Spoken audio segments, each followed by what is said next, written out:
sejahtera dan kasih Tuhan kita Yesus Kristus. Hari ini saya akan mengajak kita untuk lihat satu bagian firman Tuhan terambil dari Kejadian pasal 12 ayat 1 sampai yang ketiga. Demikian firman Tuhan. Berfirmanlah Tuhan kepada Abram, pergilah dan dari negerimu dan dari sanak saudaramu dan dari rumah bapamu ini ke negeri yang akan kutunjukkan kepadamu. Aku akan membuat engkau menjadi bangsa yang besar dan memberkati engkau serta membuat namamu masyhur, dan engkau akan menjadi berkat. Aku akan memberkati orang-orang yang memberkati engkau dan mengutuk orang-orang yang mengutuk engkau, dan olehmu semua kaum di muka bumi akan mendapat berkat. Seringkali tak kalah membaca ayat ini, orang lebih memfokuskan kepada janji berkat Tuhan yang begitu luar biasa kepada Abraham ini.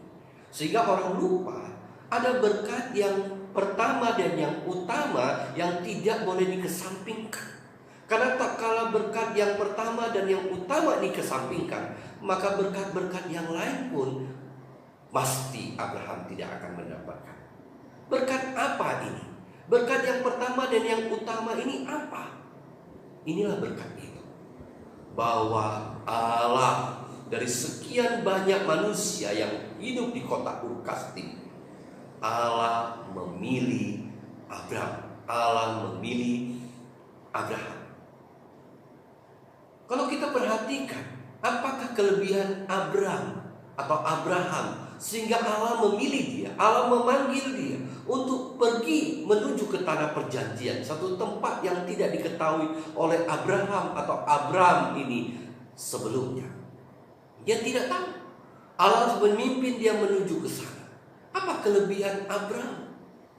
Tidak ada kelebihan Abraham. Inilah kasih karunia. Allah telah memilih dia.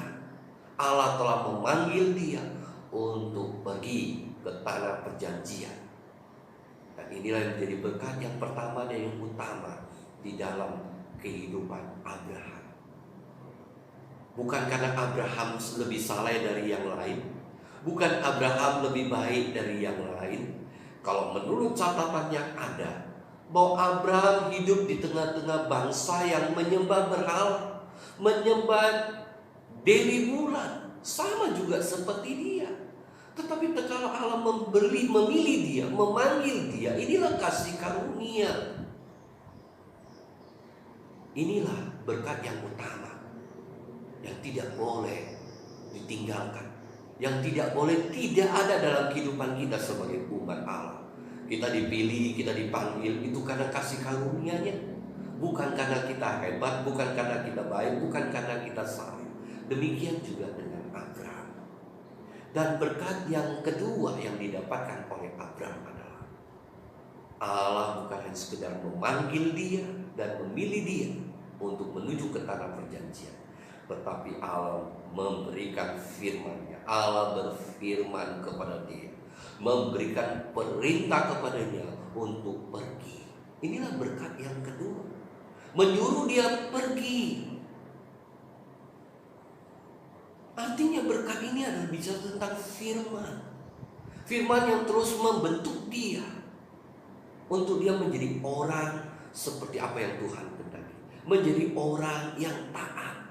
Sekali lagi dia dipilih oleh Tuhan, dipanggil oleh Tuhan. Itu bukan karena dia taat, bukan dia karena dia lebih daripada orang lain, tapi inilah pembentukan Allah. Allah memberikan firman-Nya kepada Abraham,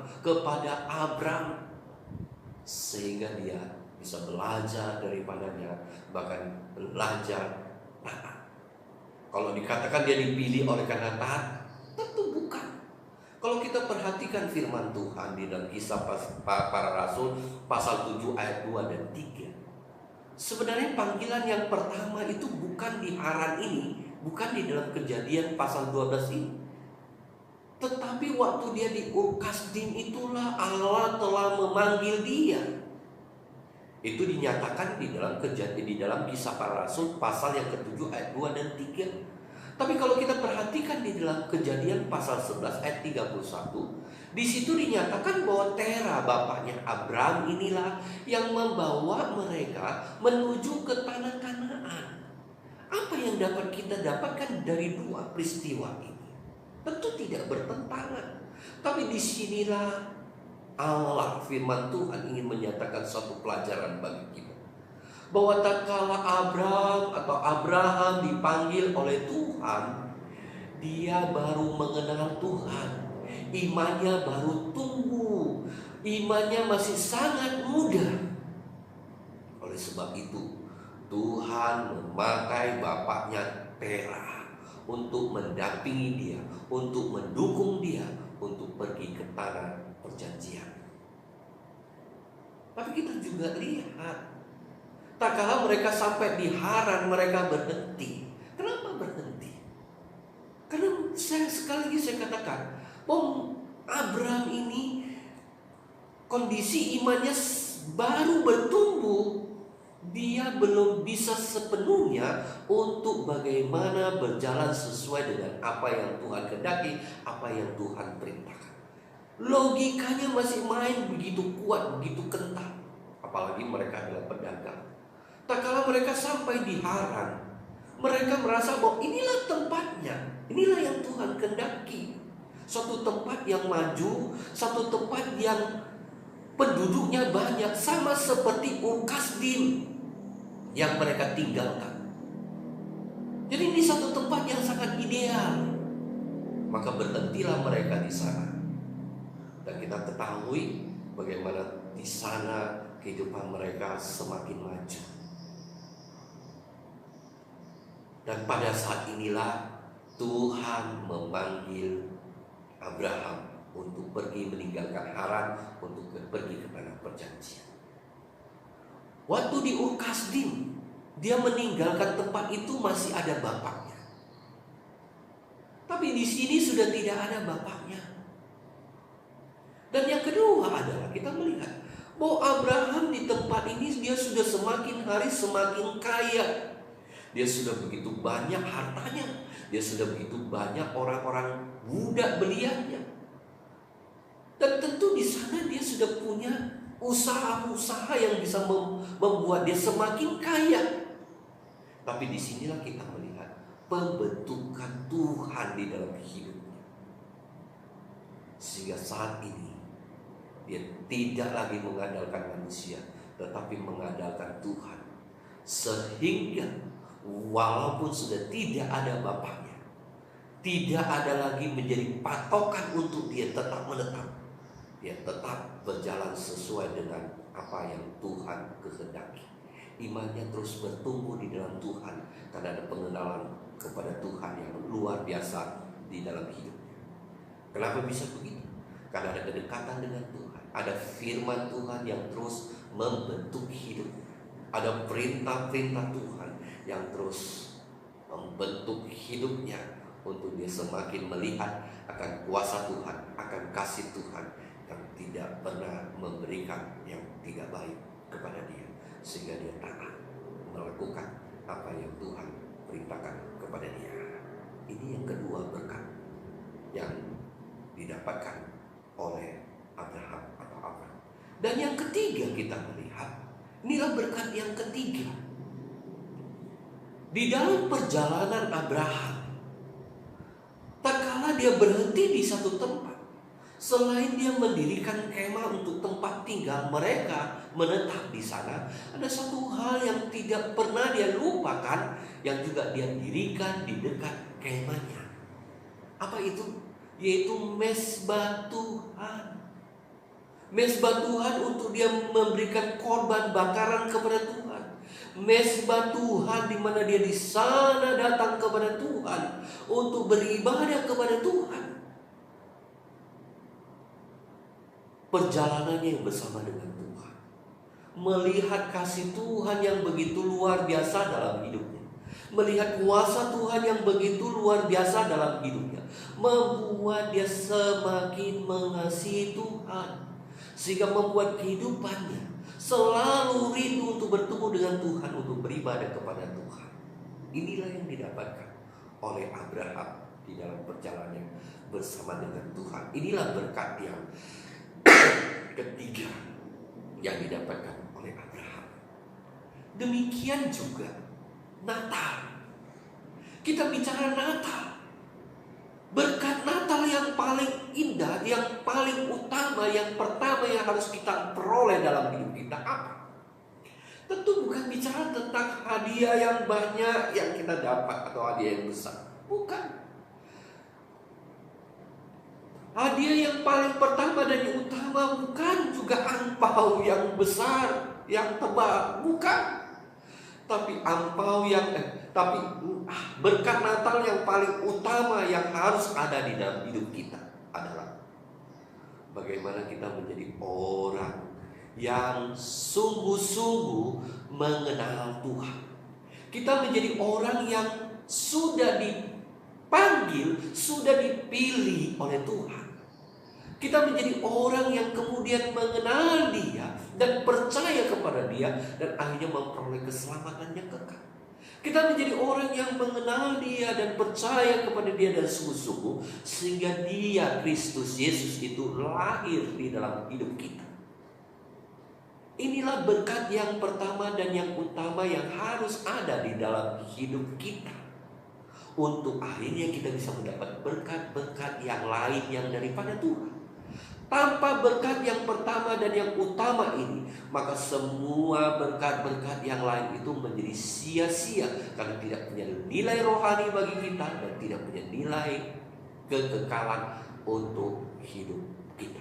Jadi penting ini, bahkan yang sangat penting dalam kehidupan kita, menjadi berkat Natal yang pertama dan yang utama.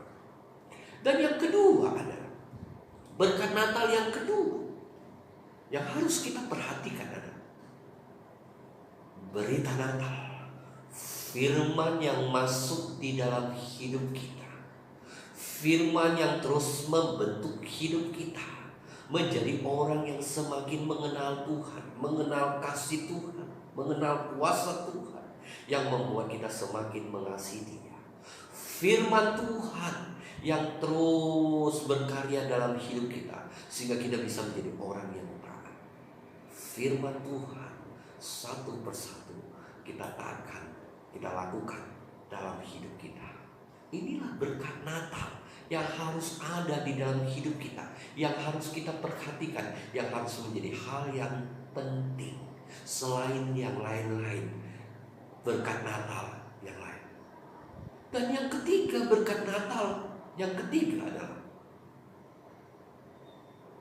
bukan karena kita sudah mengikuti kebaktian Natal atau perayaan Natal, maka ini menjadi berkat bagi kita. Tentu bukan itu. Ada yang jauh lebih penting lagi, adalah sudahkah kita mengetahui apa itu Natal? Natal adalah bicara tentang kasih-Nya yang begitu besar kepada kita.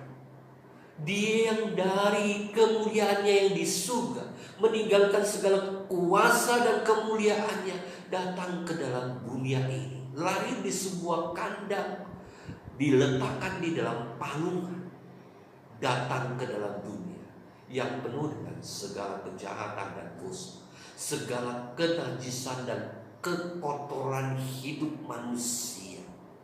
Dia datang ke dalam dunia ini karena kasih-Nya kepada kita. Bahkan lebih jauh lagi, Dia datang untuk mati supaya kita boleh diselamatkan. Setiap kita boleh diselamatkan di dalam Dia yang mati untuk menebus dosa kita, sehingga dosa kita boleh dihapuskan. Dengan demikian, dengan kesadaran itulah yang membuat Natal itu menjadi indah di dalam hati kita, yang menyadarkan kita bahwa betapa kasih-Nya kepada kita, sehingga dalam hidup kita, keseharian kita rindu untuk bersekutu dengan Dia, untuk bersaat teduh dengan Dia. Dan di dalam hidup kita ada kerinduan yang begitu besar untuk tidak menyia-nyiakan ibadah-ibadah kepada Tuhan. Inilah berkat Natal yang ketiga yang harus kita peroleh. Bukan sekedar bahwa aku tahun ini sudah ikut perayaan Natal atau kebaktian Natal. Karena ada orang begitu, hanya Natal saja kebaktian, hanya Natal saja ikut perayaan, yang lainnya enggak. Walaupun bisa saja kumandang Natal itu akhirnya membawa dia bertobat sungguh dan percaya dengan sungguh kepada Tuhan. Tapi biarlah kita, bukan itu yang paling utama, tapi bagaimana Natal membawa kita semakin menyadarkan bahwa betapa kasih-Nya begitu besar kepada kita, dan membawa kita untuk lebih sungguh lagi mengasihi, untuk kita mempermuliakan namanya dalam hidup kita, untuk kita boleh menjadi berkat bagi banyak orang, dan namanya dipermuliakan, namanya ditinggikan. Itulah berkat-berkat Natal yang harus menjadi obsesi kita, senantiasa kita bisa dapatkan di dalam hidup kita.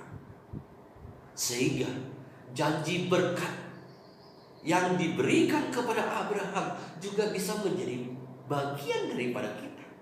Seringkali orang menganggap bahwa ini adalah janji berkat Tuhan kepada Abraham atau kepada Abraham saja. Tapi ketahuilah, tak kala kita juga melakukan seperti apa yang dilakukan Abraham kepada Tuhan, yang apa yang Tuhan kehendaki, maka berkat ini tuh juga menjadi bagian kita. Firman Tuhan katakan, janji berkat Tuhan itu adalah bagaimana Abraham akan menjadi bangsa yang besar. Dan kemudian yang kedua adalah menjadikan, bagaimana dia diberkati dan menjadikan namanya menjadi masyhur. Kalau kita perhatikan, Abraham usianya hanya sampai 175 tahun. Dan dia memperoleh Ishak tak kala dia umur 100 tahun. Dan Ishak sendiri mempunyai anak itu umur 60 tahun. Artinya Yakub dan Esau umur 15 tahun, Abraham sudah meninggal. Bagaimana dia bisa menjadi bangsa yang besar? Kalau kita bicara tentang keturunannya menjadi bangsa yang besar, seberapa besar? Tapi apa yang dijanjikan ini adalah bagaimana dia akan menjadi berkat, sehingga dia punya keturunan yang begitu besar, yang menjadi bangsa yang besar. Dari mana? Yaitu dari imannya. Imannya yang begitu luar biasa kepada Tuhan. Walaupun dia tidak tahu kemana dia harus pergi, tapi dia tetap taat. Tak kala Tuhan menyuruh dia mempersembahkan anak, dia taat untuk mempersembahkan. Tak kala Allah menyatakan bahwa keturunanmu akan sebanyak bintang-bintang di langit, dan dia percaya dan Tuhan memperhitungkan itu sebagai kebenaran. Sehingga di dalam Roma pasal 4 ayat 17 dinyatakan bahwa dia dijadikan bapa orang yang beriman. Inilah yang kemudian menjadikan dia menjadi orang yang keturunannya besar, di mana dia akan memperoleh keturunan yang banyak, yaitu orang-orang yang percaya kepada Tuhan Yesus. Inilah berkat yang dia dapatkan oleh karena pernyataan iman yang keluar dari hidupnya. Demikian juga dengan berkat Tuhan berkat yang kedua, janji berkat Tuhan yang kedua. Bagaimana dia akan menjadi masyhur namanya. Itu bagaimana dia bisa masyhur namanya pada saat itu? Tentu tidak terlalu masyhur, tetapi dia menjadi masyhur namanya oleh karena pernyataan imannya, yang kemudian bisa menjadi berkat berkelanjutan dalam hidupnya. Dan firman Tuhan katakan dia akan menjadi berkat. Bahkan di dalam terjemahan yang lebih lagi menyatakan dia akan senantiasa menjadi berkat. Senantiasa. Bagaimana dia bisa senantiasa menjadi berkat? Seringkali orang kalau bicara tentang berkat adalah bagi-bagi sembako, itulah berkat. Bagi-bagi duit dengan taruh angpau misalnya gitu, itulah berkat. Tapi itu berkat, tapi bisa juga bukan berkat. Tapi berkat bicara tentang apa?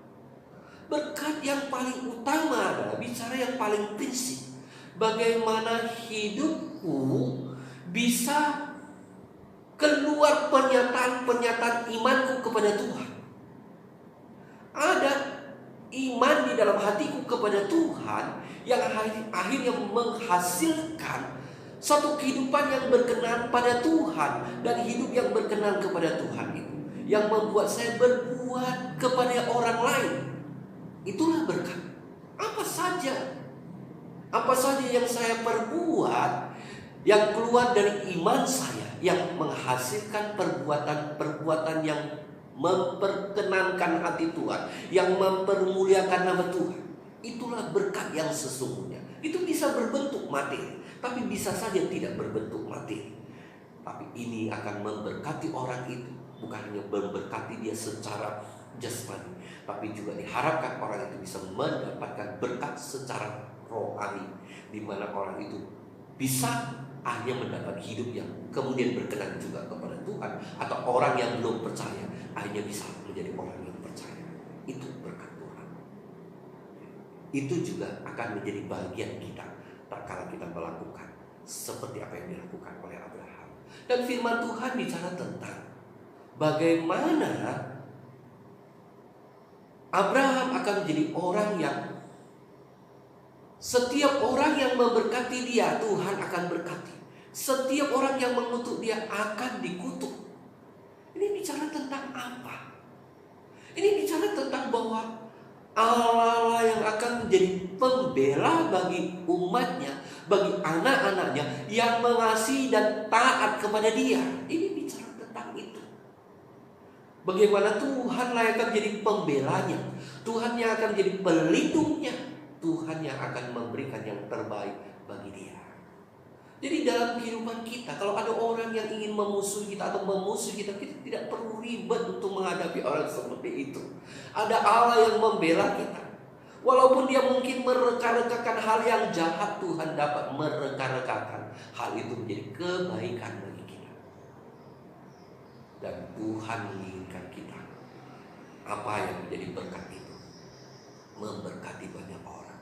Dan kalau kita perhatikan firman Tuhan di sini dikatakan, engkau akan menjadi berkat bagi semua kaum di muka bumi ini. Bagaimana engkau akan menjadi berkat bagi semua kaum di muka bumi ini? Ini bicara tentang bagaimana iman Abraham.